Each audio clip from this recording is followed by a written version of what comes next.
and thank you for checking out the Sportsline podcast on CHCH. I'm Bubba O'Neill. Well, for those that are unfamiliar, once a week we turn from the amazing personal sports stories that our region tend to produce to offer the most lively sports discussion you will find online. Welcome to the Sportsline Square-Off. Well, this graduate of the College of Sports Media is running right along the likes of, former CHCH anchor Phil Perkins and TSN's Adam Scully in the growth of his career. Hamilton's Jason Gaidola learned the ropes in other markets like Thunder Bay and Winnipeg and is blossoming as a dual-threat reporter and weekday anchor covering all the top stories here at CHCH in Hamilton. It's his sophomore appearance on the Sportsline podcast. Jason G., welcome. It's great to have you here, and we'll break down some sports. Absolutely. And, this actually feels like I know I was here before, but this still has a first-time feel to it, though. Well, it's exciting to be here. Well, I always love your opinion, though, and you and I have had plenty of sports discussions at my desk in particular, where we've hammered it out, agree, disagree. So I always think you're a great person to chat with. You always have great sort of stories and insight, and well-educated certainly on all variety of sports, and that's why I think you're just perfect to have in here today. Much obliged, much appreciated. It's always great, and we always talk. It's going back to the nostalgia. I think we kind of we're simpatico on a lot of stuff going back to like the 90s and those memories, whether hockey, football, still implanted in my brain, and whether it's talking about great players that's seem to be forgotten, that kind of get lost in the shuffle, and it's always good reigniting some forgotten elements of certain sports. Yeah, that is true, and you share a deep passion for your team, which for your teams, which I think is awesome. Now, before we get to the square off, a couple of things here. Since we last talked, I think that was sort of in mid-February. You've had some kind of added responsibilities around here, which I think, as I talked about off the top, was the growth of your career and the fact that you're doing some reporting as always, but you're getting an opportunity during the week to anchor, and I think that's got to be a lot of fun for you. Absolutely, and I've been in this spot before too.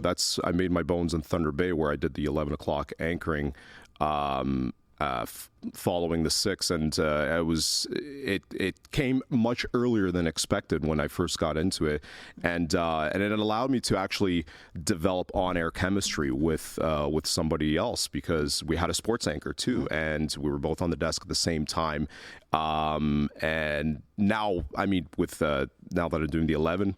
I develop a little bit of a chemistry with our one of our weather anchors as well. So it's nice to share. It's nice to share that platform with somebody else on screen too as well.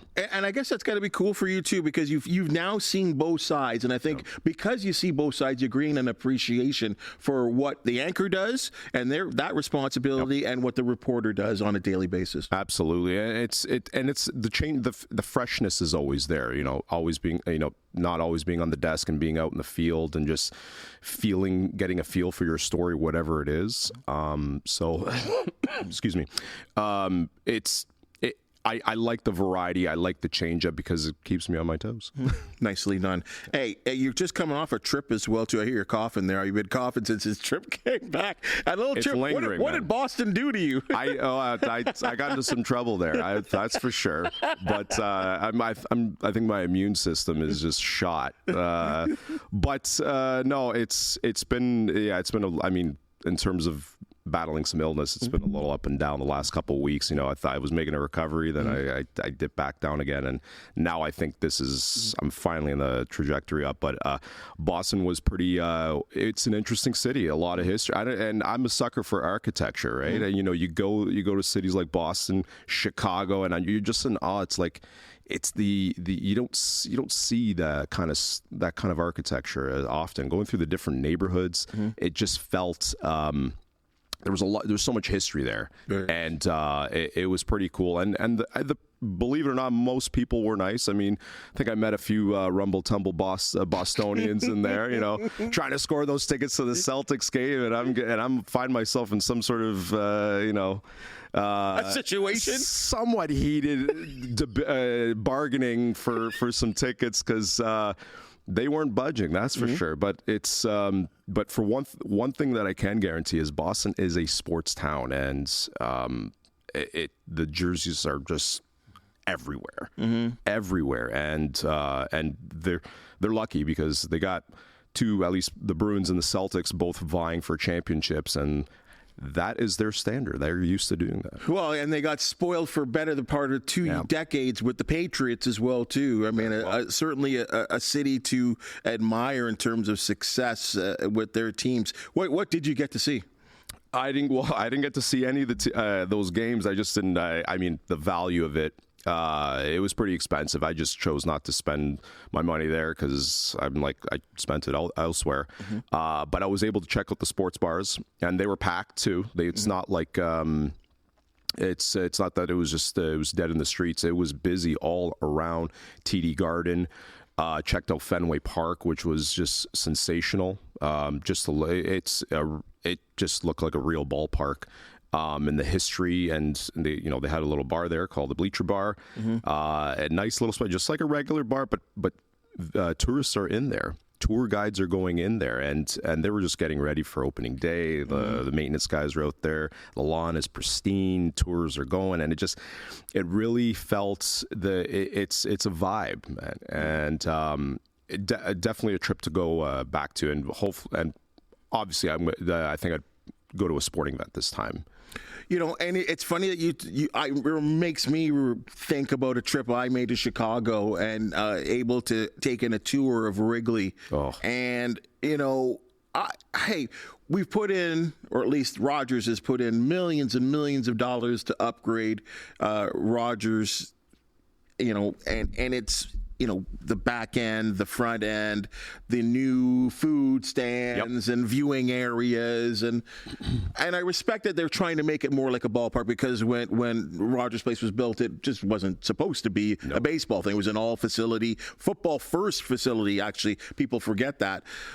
But when you get to those old fields, and Wrigley is just a little bit younger than Fenway, it's amazing. Like you said, the care. If the grass is supposed to be cut to 1.25 inches, it's cut to 1.25 inches. Yeah. And there's someone checking that stuff. And you look at the grounds people and the people that work there. The thing that I was always shocked about is that they weren't in their 20s. These are people in their 60s and 70s. They've been working there for that long, and it matters that much to them. It does. And you're in there. You can feel it. Yes. You just feel, I don't know what it is. It's like the ghosts of the past. I don't know. It's just it's an eerie feeling, but it just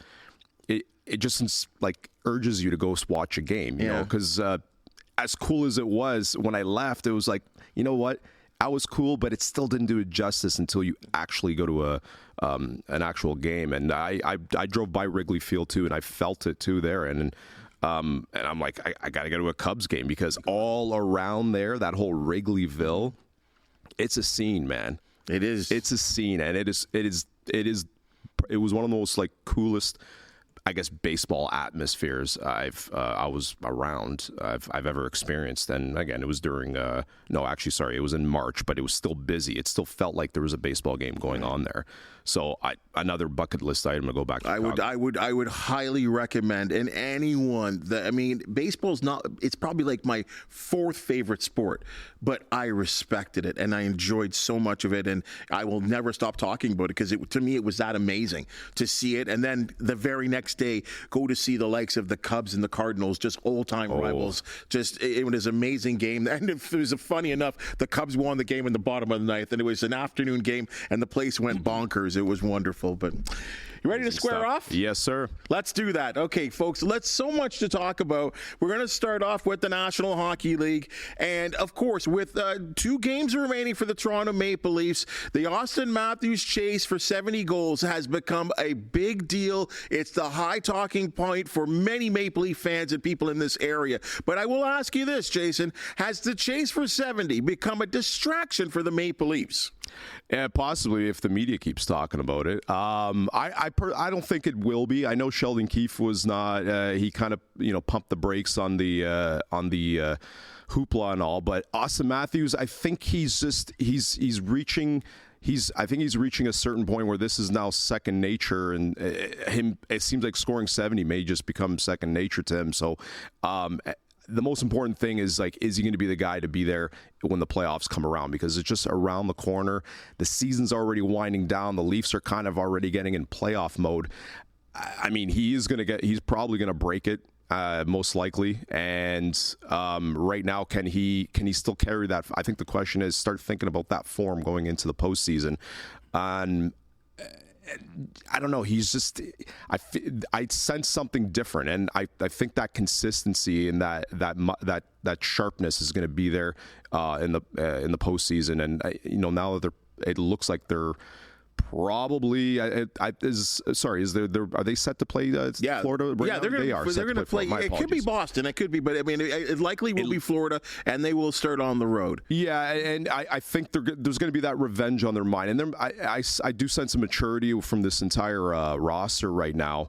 I know Leaf fans say it all the time, but this actually could be it where they're probably I can see them getting past the first round, and I think Matthews will be there because it's, they want him. I think he's always the guy that you want for them to be carrying them, to carry his team, and I can see him keep going. So I don't think it's a distraction for Matthews, and as long as he's producing, I think that's all that matters. Well, you know what? I think you said that one of the things you said there was Sheldon Keefe, and I think he wishes this wasn't even going on, because in all honesty, I really believe he wants to rest him for probably the game tonight against Florida, and then the regular season finale one day later, I believe, in Tampa Bay. These playoffs, regardless of whatever happens, are going to start on Saturday for the Maple Leafs, and I think you need to get him rest. And I will say this 1,000 times, is the fact that if he gets 70 goals and they get knocked out of the first round, it's meaningless. It's a personal accomplishment, and you got to think team here. And I would say this, maybe he sits one game. He has to sit one of these games. So whether it's Florida, which I don't think you want to show anything. Like why would you want to play Matthews against Florida tonight? Play him against Tampa Bay, who, if you see them, you'll see them maybe in the conference championship. Why play any of your regulars tonight against this Florida team? You're already starting the goaltender, which we believe should be the backup one in Joe Wall. It just doesn't make any sense to me. You've got to think big picture, because you know what?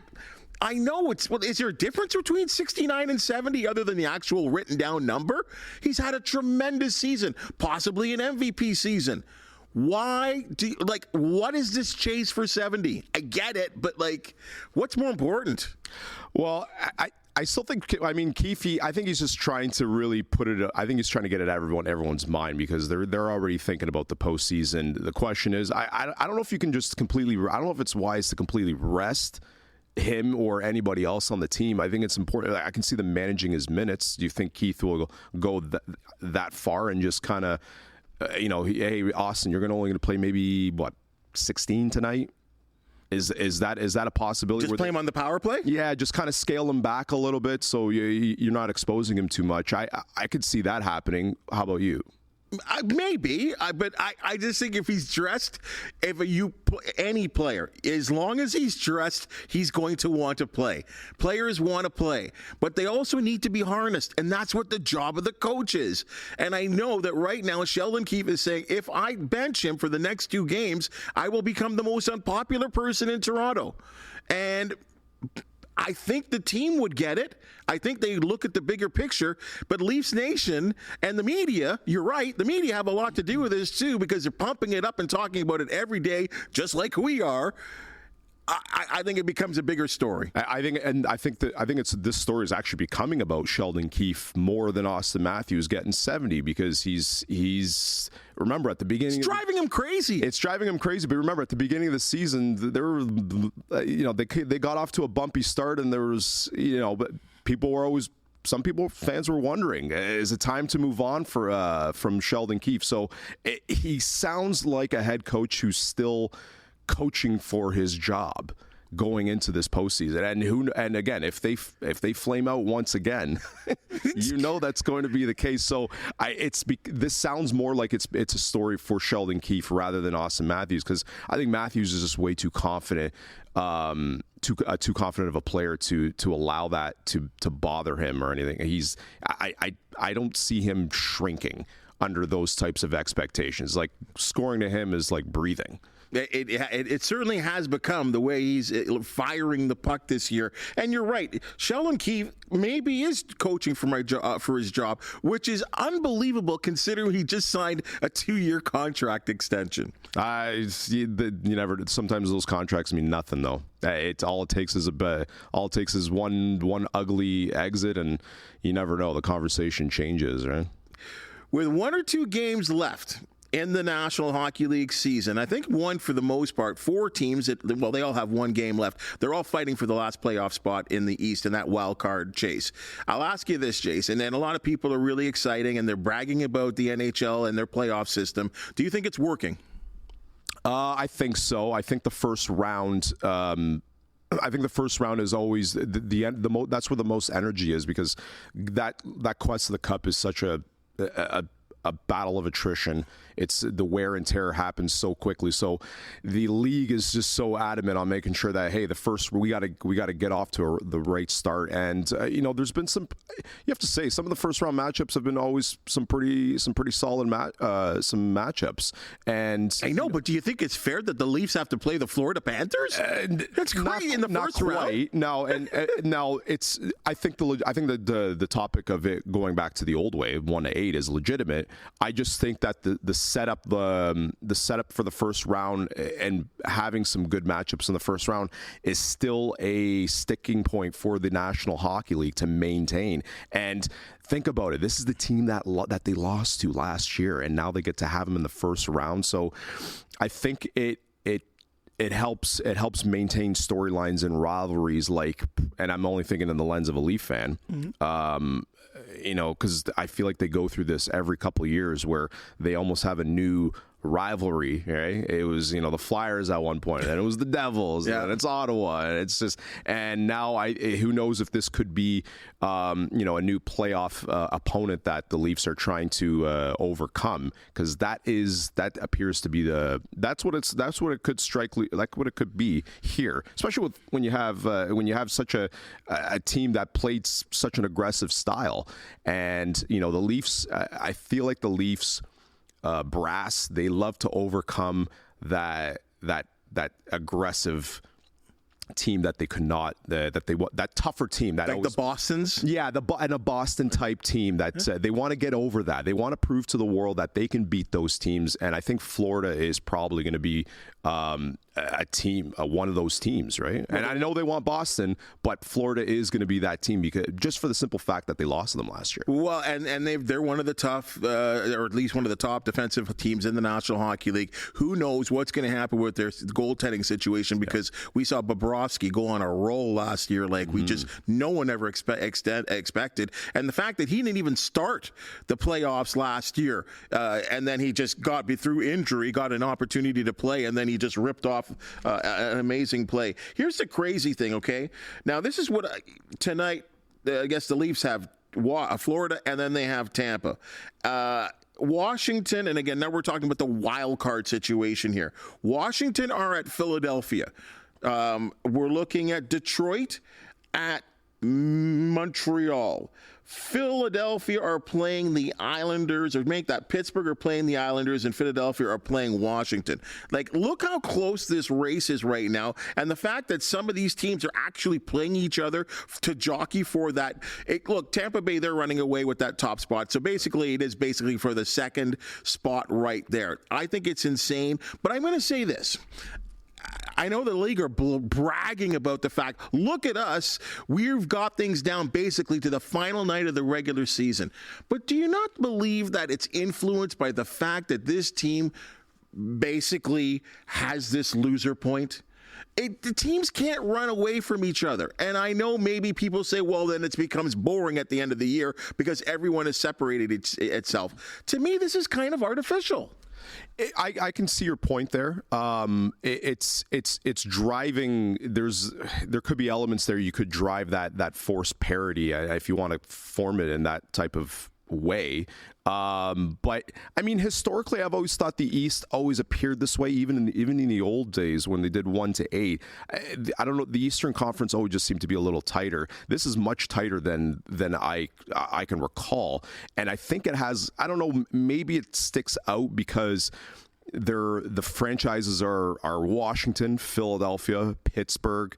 And I mean, obviously, Detroit's been kind of under the radar for a long time. Marquee franchises. These are the marquee franchises that were always like regulars in the playoffs, and now you're seeing them in this position. They're a position of, I guess you can say, weakness, because I don't see any of these teams being cup contenders at all.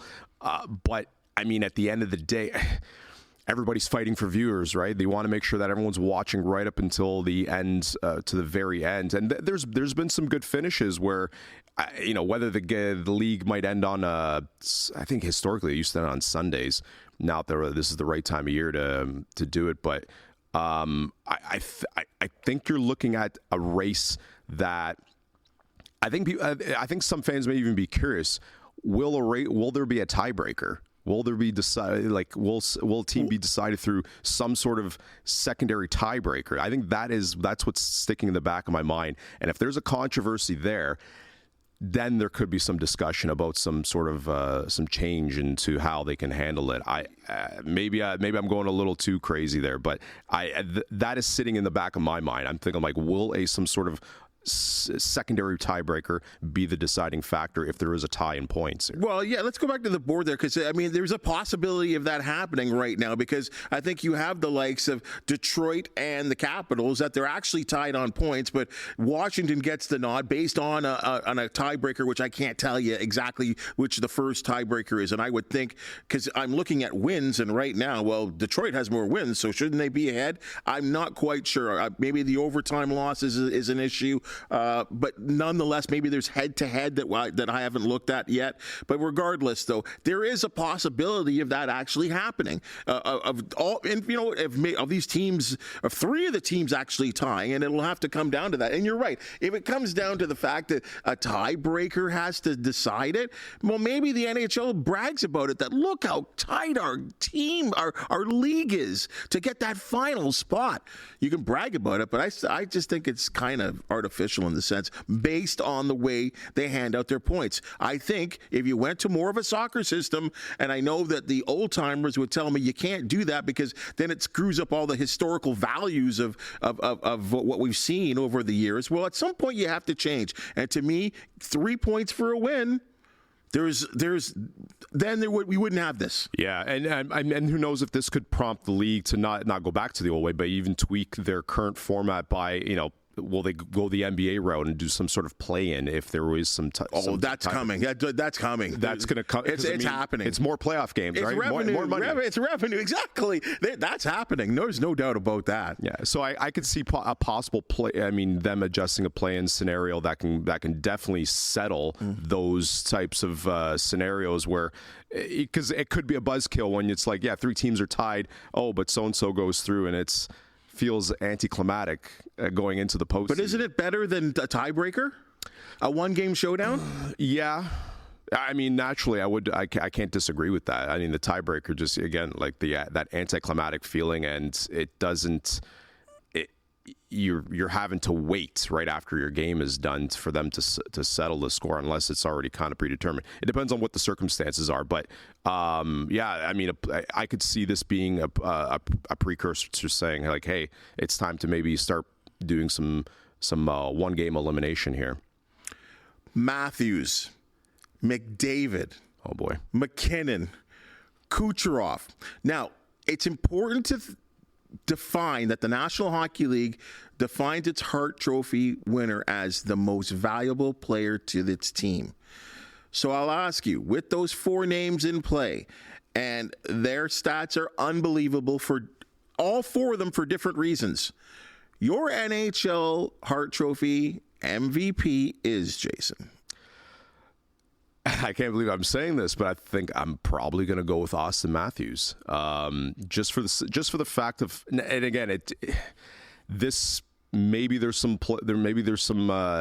reasoning that McDavid has just been so dominant in taking it he takes it home almost every year, and I know it sounds bad to say, but out of necessary, it's like if somebody else can make a case, any case, I would give it to them. But I think, and especially after what the start that they had, you look at two teams of the Oilers and the Leafs, both had bumpy starts, and they just roared right back. And it's still clear that McDavid is the rocket fuel to that hockey team.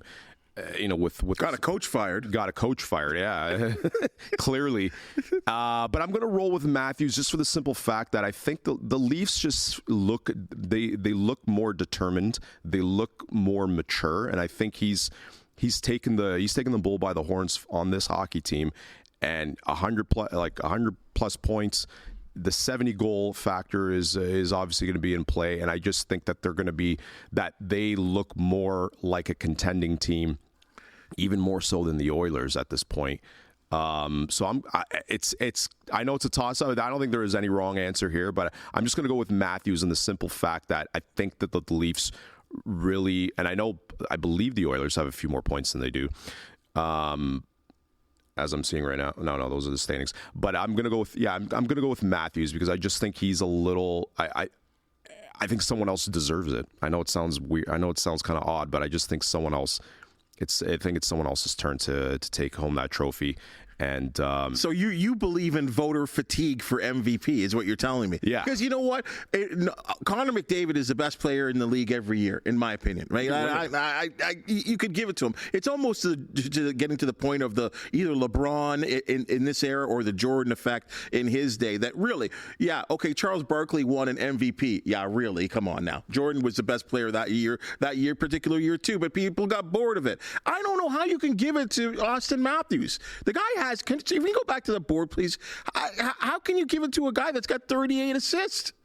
38 assists. Okay, the 69 or 70 goals is something we haven't seen in 20-odd years or so since Solani. Had 76 in his rookie season, I think 92. I don't know. To me, McKinnon's the guy. He drives the best team of the four, in my opinion. Kucherov, who could have 100 assists. McDavid, who already has 100 assists. Only, 3 or 4 guys have ever done that. That just recently accomplished. I get 70 goals, and I think there has to be a premium based on goals over assists as well, too, because I think you get all sticky with assists because was it a secondary assist or a first assist? And sometimes a secondary assist is garbage. No, and I know, and that's... But 38 assists compared to 99, 87, and 100. And I know the numbers don't balance out in terms of goals, but boy, McKinnon looks real balanced to me on a team that probably is better than the Leafs. I can't, that's very hard to disagree with. I mean, I don't know. I think the Leafs are kind of they look a little. I just think they look a little more mature. If you were to pair them in a 7-game series with the Oilers and the Avalanche, say just at a head to head, it would be a pretty close series. I would probably take away Kucherov. And I know those are some video game numbers, but just you have to look at the standings. And I don't think they're they're all relatively close. Obviously, Colorado's a little bit better. They're a little more deeper. And can I just say one thing about Kucherov? Is that Point is the next highest scoring guy, and he doesn't even have 100 points. So Kucherov is more than 40 points ahead of the next player on his own team. And based on I guess the true meaning of MVP in the NHL for the Hart Trophy, I don't know. And I think that's going to be the bottom line factor too at the end is and give kudos to the to the National Hockey League on maintaining, and the voters maintaining a certain standard of how they view this award. But do you do justice for your sport if you're always giving it to the same player all the time? Maybe. I guess McDavid probably is the exception, but I think if you take away the way where Tampa Bay is, and you look at the other 3 teams, they're a lot relatively close. I think the goal scoring prowess of Auston Matthews has just had such a big impact on the Leafs, and he is clearly their best. Even at under 40 assists, he's still by far their best player. So he definitely, as much as McDavid is the rocket fuel to the Oilers, Matthews is the rocket fuel to the Leafs, and I know, I guess you could say the voter fatigue is definitely playing a factor in this for me. Interesting to think that each one of them play with superior players. Like, I mean, some people would say, well, he carries the team and doesn't play with anyone. Well, Kucherov plays with Point and Stamkos. McKinnon plays with a number of actually guys on that team. You think of McDavid plays with Draisaitl, and Matthews plays with Nylander on the power play at least, and Marner as well too. Like it's insane to think of that each one of these guys. It's going to be, I guess, probably the closest race we've seen for the Hart Trophy maybe ever. So that'll be fun to watch at the end of the year. Absolutely. Because remember, this is regular season voting, guys. Vladimir Guerrero Jr. has I think it's actually dipped below 194 right now going into the taping as we are right now going into this podcast. Are you concerned? Yeah, I'm concerned more for the Blue Jays, actually. I think we're getting to that point where his contract ends at the end of 2024. It's bad news for the Jays because I think he could have been he could have been poised to be a trade deadline moving piece for the Toronto Blue Jays, and if he's not playing well, you're not going to be able to trade him if he's batting like this. And to me, it seems purely mechanical. I don't know if pitchers have caught up to him, and they just maybe he's easy to read, and how his tendencies. But this is he's definitely going in the wrong direction for a prospect that such big genes, right? You're talking about the son of a Hall of Fame baseball player, and you didn't think he was going to be in the spot because he came in the major leagues at such a young age with a lot of impressive numbers and impressive hitting ability, and you saw it right away. And now it's just he's kind of getting into that odd. And it's not a sophomore slump, but I mean that earlier career. Because he's only 25, right? And I think it's not good for the Toronto Blue Jays. It's definitely not good for him, clearly.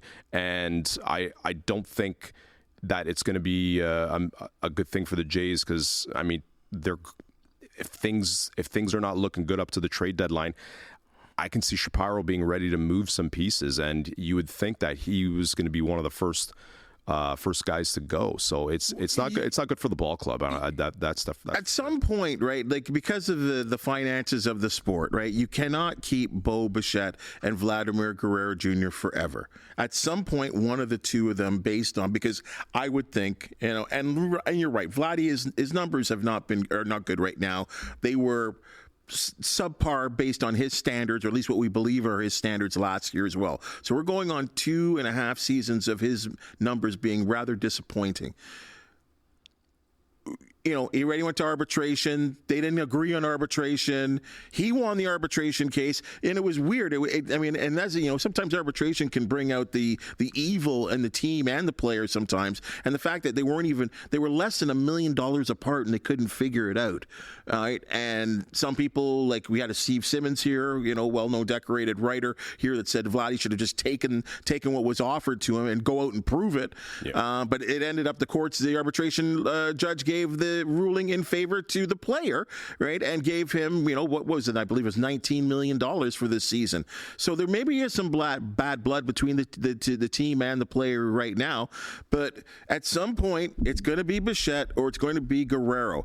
And after all the Vladdy hype that we have absorbed for the last 5 years, it is disappointing to me to see him playing this way. And I'm not just talking about just with the batting average. There's the errors that we see, the moments, of course, going back to last year, the sleepiness on second base, which we'll never forget.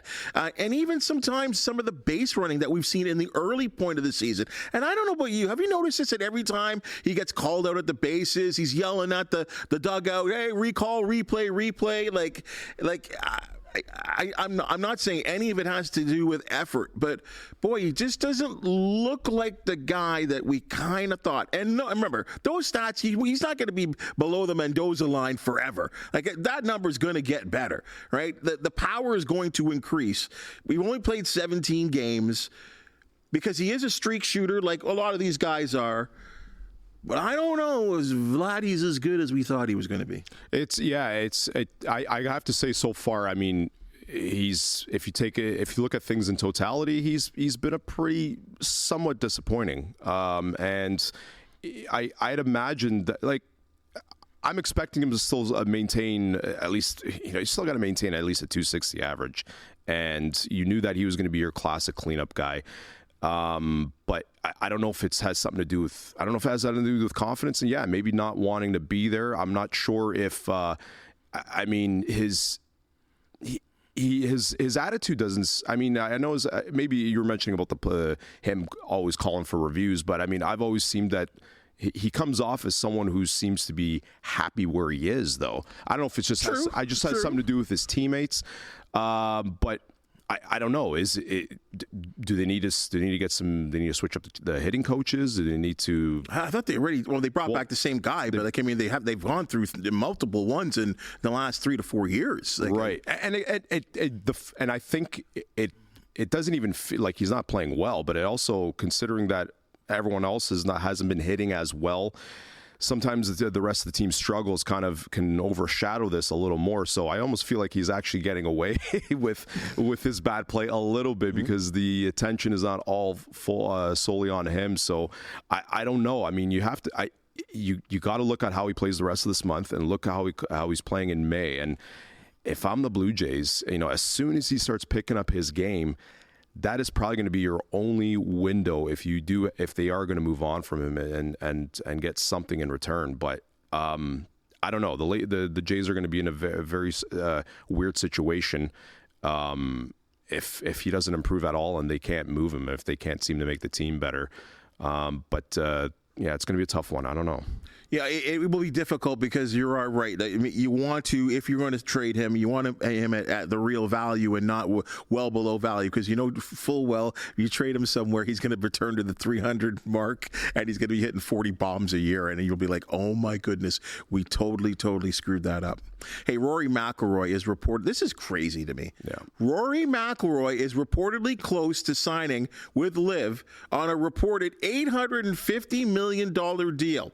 Now, we are hearing word on this day, just moments ago, that his agent is saying this is just trash talk. Do not believe what you hear. But do you believe this to be true? I would not be surprised. Wasn't that the same? Wasn't that the same issue with John Rahm? Oh, too? yeah. It's, this is not true. This is not true, and then it ends up becoming true. If that money's on the table, I'm sorry, but and I know Rory McIlroy was one of the few who was on the campaign trail against LIV. He was the biggest figure. He was the biggest one. I wasn't sure if it was him or Tiger, but Tiger too. But Tiger was in the. He didn't say anything big. But I would not be surprised if this is true. And this is bad news for the PGA. Like, it just gets even worse. And again, I don't think it has anything to do with the fact that the PGA still doesn't have good players, but all your marketable stars are leaving. And it's gonna put them in a much weaker position. It's gonna mount the pressure on the tour to do something with LIV. I mean, I know there was chatter about a merger. I mean, or some sort of partnership, but the tour is becoming less and less relevant if you keep losing all these stars, and it's only going to come down to those special tournaments, the majors, and some of those marquee tournaments that they all play in. It's going to be bad for their brand, and I can't imagine if they lose McIlroy. Tiger can't keep carrying the sport as that much longer. Yeah, it's not even a joke, because when Tiger, the first 2 days at the Masters, where were all the crowds following Tiger? Yeah. 48 years old, all broken down, shoots 84, the worst he's ever had on Saturday. But yet Tiger's there. Tiger's maybe in contention. People are, and of course, the TV stations are showing every Tiger shot. It's crazy. It's nuts, and I think that but that's the golf's that's their bread and butter. It's not going to be like, I think the name. This is why the names aren't so important, and LIV have scooped them all up. And how do you? how do you bounce back from that? I mean, are you gonna keep relying on younger golfers that keep coming up and riding the coattails on? Well, you just keep telling me Scottie Scheffler is the best player in the world, which he may well be. Yeah, but this is I don't know if Scottie Scheffler has relatives in Canada or within distance of where we are right now. But Scottie Scheffler, come on. Yeah, no personality. Like, we need personalities.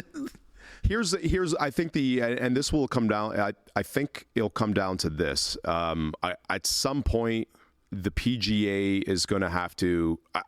I don't know if they're going to have to share.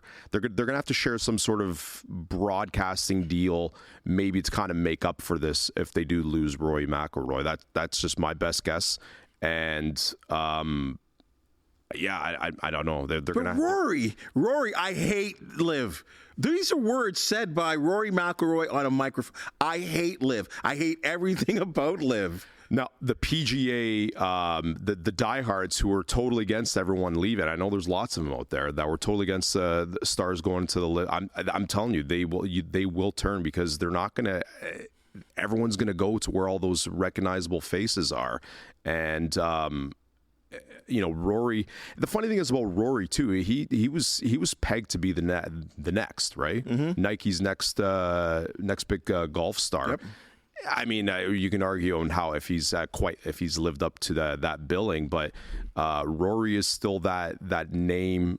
I mean, he's still one of the sexier names that you want to have on your. Sure, on your he's number 2 ranked in the world. Number 2 ranked on the world, and it's going to be really bad for the PGA. They got to figure something out for the sake of their own sport, because will it get to the point where now people are going to be tuning into the majors, and the rest of their tour schedule is deemed irrelevant. Will they take away tournaments? Will they reduce it? Probably not. I mean, that's just they're trying to money. They're desperately trying to jack up, at least the PGA, jack up the earnings in each particular tournament now, because LIV are just so out of control in terms of the money that the winner, the individual winner, and the team winners. I mean, these guys are getting rich, like $850. If this is true, $850 million.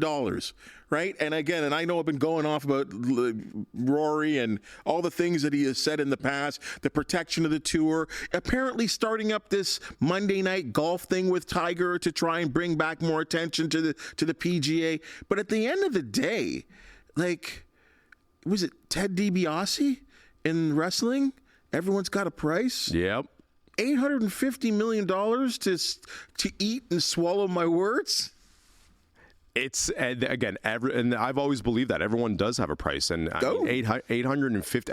This is unprecedented money, and this is a sign where, a lot of investors out in the Middle East, they're taking over the sports world right now. It's true. They are with a lot of the oil money, a lot of the royalty money from the Middle East.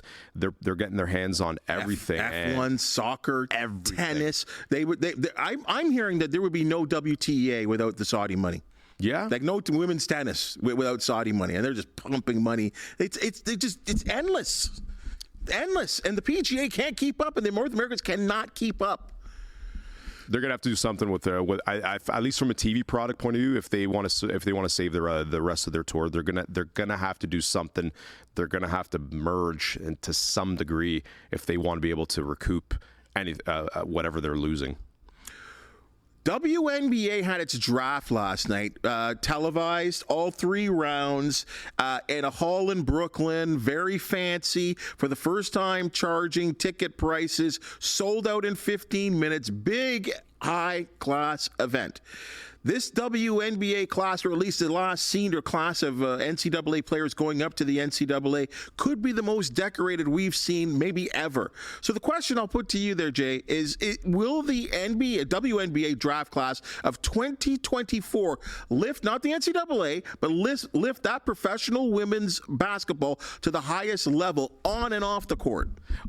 Definitely, because I think the WNBA was already showing improvements from the ratings going into last year. I think they saw a jump, that's a considerable jump, and I think it was like 20+%, almost 30%. So they were already gaining. I think the TV product in general has grown a lot better.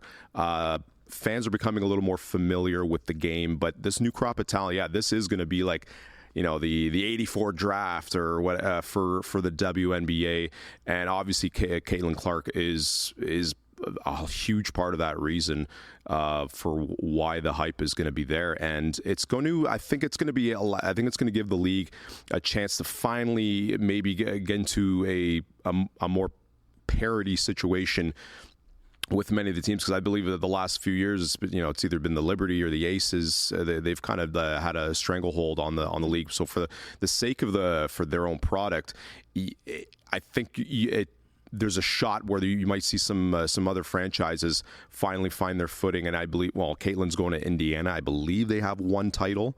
One WNBA title in the past, yeah. In the past, but forgive me if I forget how long ago that was. But knowing where the stars are going to be, too, like take Caitlin Clark, she's going to a market in Indiana, which is probably, a good fit. Maybe Rule Stark moves into another traditional rural place that has a long history of basketball. Yep. It could do a lot of wonders, and I know that they've already spruced up the national TV slots for their games. And then you have the other draft class is loaded. There's a lot of people are fans. Angel Reese is going to be obviously a talked about name. She's going to Chicago. I think there's going to be a nice spread around, and also too, I believe we're seeing kind of like a generational split here. You still have some stars that are aging in the WNBA right now, and you got this new crop, and it's all about building certain storylines, and I think certain players being in certain markets, and then you kind of have this generational gap, and I say that in a good way, that could generate some good storylines. I could see the next couple of years. Then this is the best that you're probably it's the best you're definitely going to see it, and finally you could probably see a league that will probably ground out some profit, which they've been striving to do. Especially with the fact that salaries went up as well. And still not really much, because I think Caitlin Clark's deal, her rookie deal, is I think a 3-year deal, and I don't even think she breaks $100,000 in a year. No, and she's and again, I know it may seem a little bit unfair to compare Caitlin Clark to the rest. She's the poster woman right now. Like she's going to be making how much money from endorsements. So, but I think they've caught I think they're in a perfect situation right now, just for the simple fact that the product was already improving from a TV perspective as early as last year, and now they're kind of breaking through at the right time as the product is ascending, and I think they will take them into that next level. It should be. I think this season's definitely going to be interesting to watch, and how it unfolds could also help them determine how far they're probably going to ascend. But I think the WNBA is definitely in a better place than it's ever been. It certainly has been. And I, I hate going here, but I have to, because I think it is an issue. And we did see that with the Angel Reese 2 years ago, and Caitlin Clark issues between the two, or at least on the court, the issues between the two. There was nothing between the two off the court, but they were two competitive women that played hard, and one won, and one's going to win, and one's not going to win. The funny thing is, I think there's hate to graze it, a race issue here. Because you've got a lot of these black women that have played the sport, as you said, some of them for a long time, that have achieved great things. And some of them have won national and NCAA championships along the way. Maya Moore comes to mind right now. I think of someone like Caitlin Clark that she has not won a championship. She's still chasing a ring and will retire in the NCAA without a ring. But now she's the hot topic right now, right? Everyone's talking about her. Now, it's kind of like the Tiger effect. You ride this because your sport's going to new places that it's never been before because of one individual. But don't be fooled. There's a lot of these other women that have been drafted that are rivals, in-ground rivals of Caitlin Clark, and many of them just happen to be black. And you're getting a lot of social media coverage saying, how can everyone keep calling this girl a GOAT? And she's not a GOAT and she's won nothing. She's scored tons of points and broken records. Can't take that away from her. But ultimately, you want to win a championship. So this kind of heat, if I'll call it that, will continue right into the WNBA. And I think what do we love in sports? Rivalries.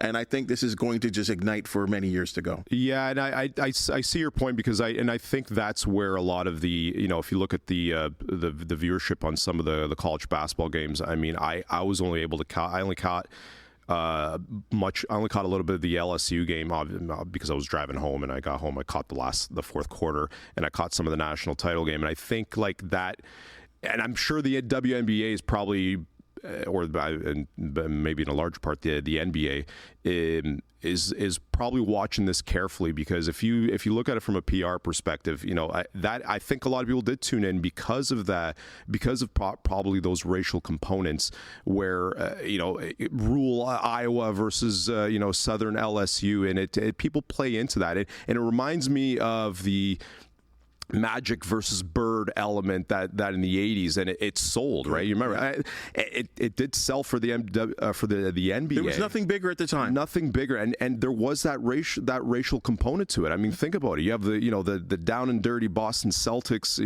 hard nose playing in the dark garden versus the West Coast flash of fast paced Showtime Lakers, and then there was. And people played those racial stereotypes against each other, and I don't know. That was a different time. I don't know how well that will work now, because there's the level of sensitivity is a lot higher right now, and I think the league probably should be a little careful on how they probably set these storylines. Yeah, I just think that's a fan thing, right? I don't think you're right. There's a sensitivity thing, but in our world right now, for sure, the leagues would never ever go there. But don't think that they're not thinking there that it's fan bases aren't going after this, because it's out there. Like, players are saying it. Like, not just fans are saying it. Players are talking about it.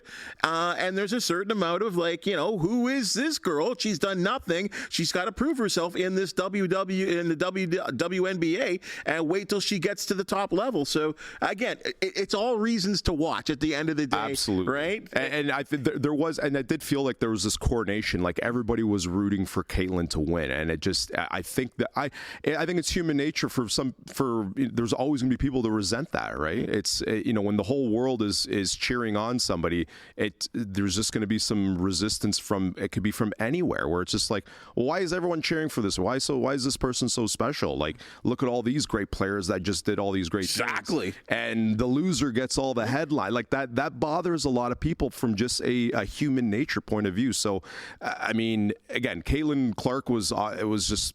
Again, she rode.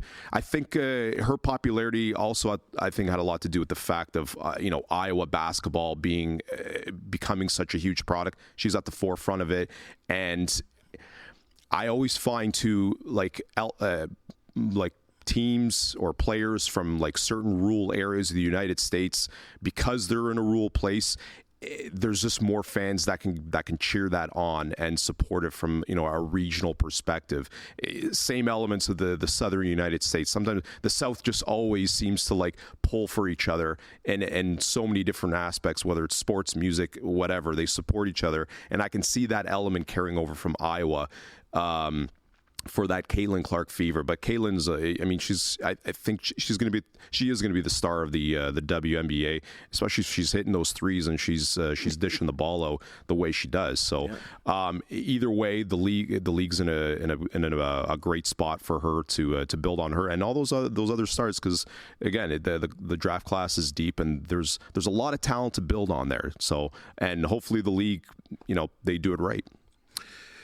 I don't know about you, but this Raptors season, it's been tough. It's been really, really tough, and both you and I work in a professional place where me especially have to follow this team and watch games, and it's been hard. It's been painful.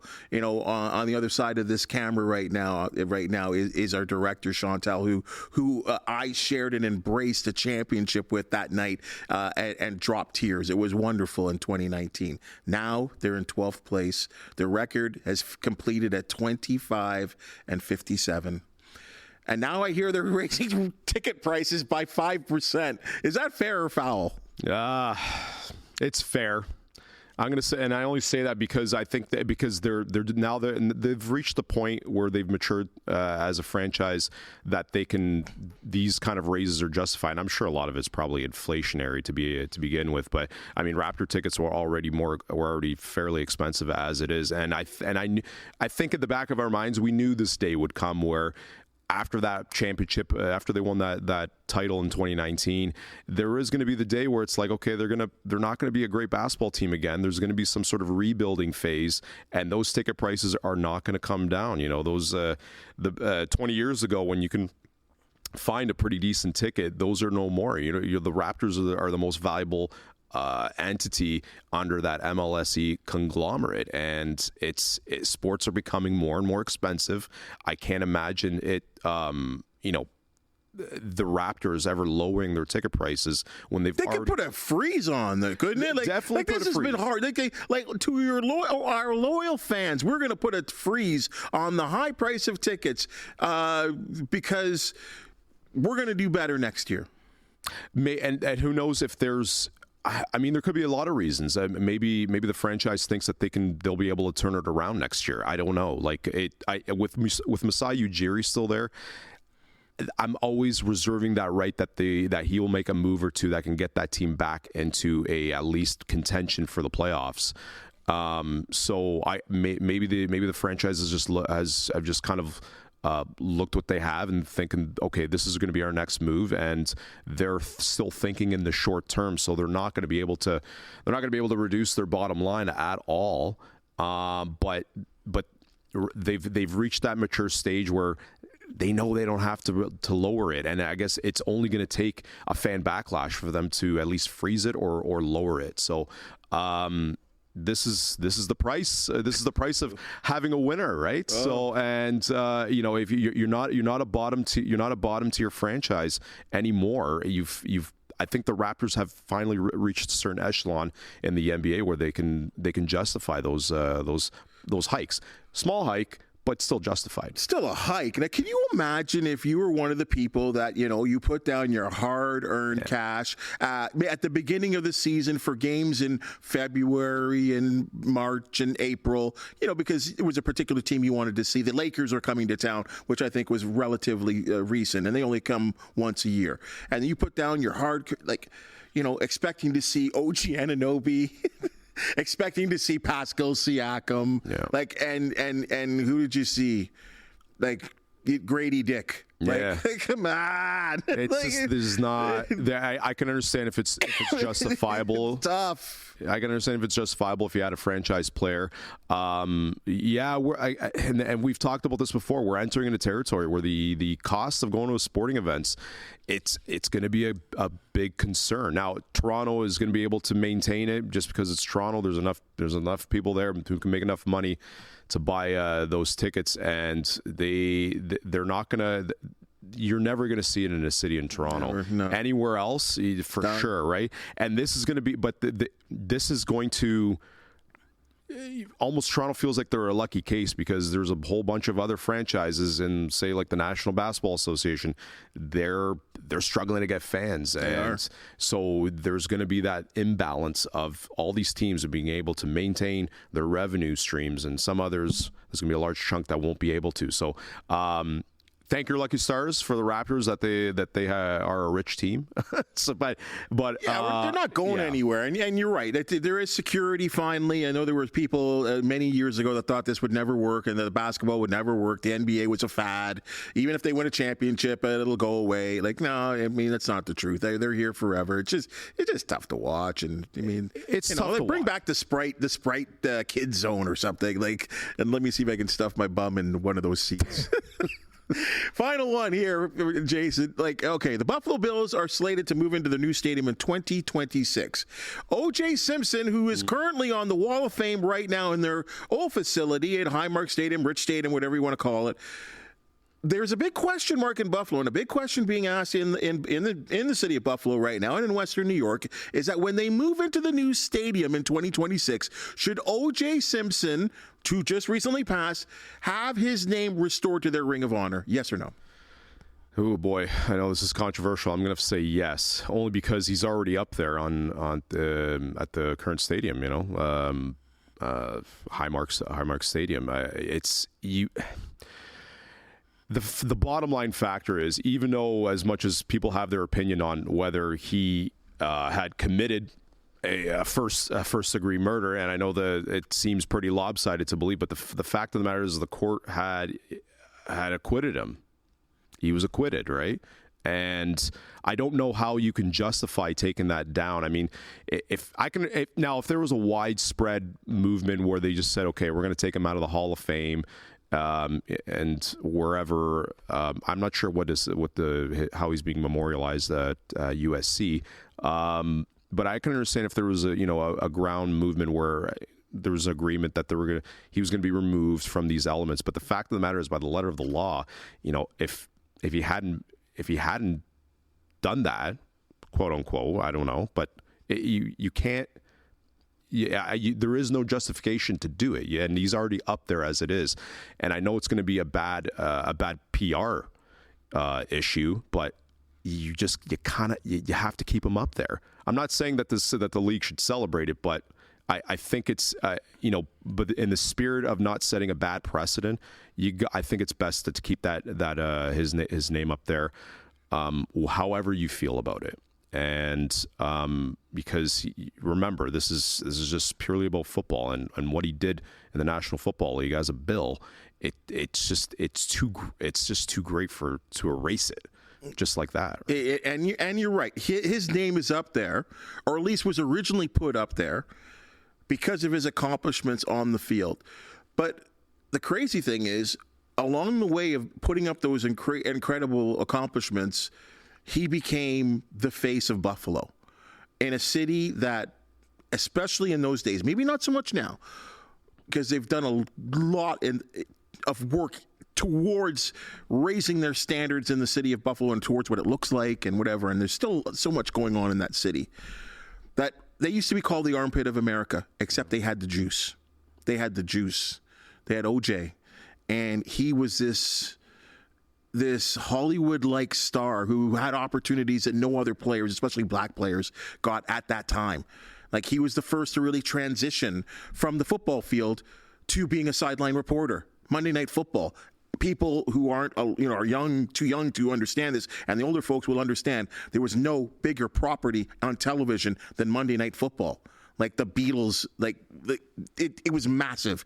And here's OJ with a microphone, transitioning. The movies that he did, Hollywood star. He had this status.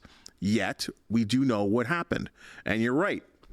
Court of law said what they said. Like it or not, I find it hard to take him down from there. And I think that's why he's still on the wall. I think that's why he's still in the Hall of Fame, is because I don't think you can. Well, I don't think you can do it based on your opinions of what you think happened in the second part of his life. Exactly. And again, I think that's why you're entering a bad territory. And I think it'll be it's open season if they were to remove him from, like, say, the Wall or the Hall of Fame. If that were be the case. Ty Cobb was a well-known racist, one of the greatest baseball players of all time. Right. He's in the Hall of Fame. He's in the Hall of Fame. So then if you're going to start, so let's just say for the sake of argument, if you're going to start taking OJ, then I'm like, well, then you might as well take out probably 70% of like everybody, because then if you want to talk about quality of human, then these memorials and these the Hall of Fames, like they'd be very small place, because there's a lot of the great athletes that did some bad things. And I'm not saying not murder, but still though. I mean, Kobe Bryant. Yes, for certain people who've conducted themselves, like say prior to like being inducted to the Hall of Fame, to voters, you don't think of course those things are taken into consideration. But if it already happened after the fact, I mean, when you go back and you reverse something, like you're talking about erasing. You're talking about undoing decision, already stone cold decision making, ironclad decision making. You would have to undo everything. It would be, I don't even know if like you're talking about players, like families are going to get involved. Like it would get so ugly to do that. And again, it goes back to the letter of the law. Like what is the letter of the law? It would mean nothing if you were to say, yeah, you know what? We're pulling OJ out because we think that he's a murderer, and even regardless of what the court says, the court of public opinion is going to determine this. It's just too dangerous of a territory. I think the bill is just.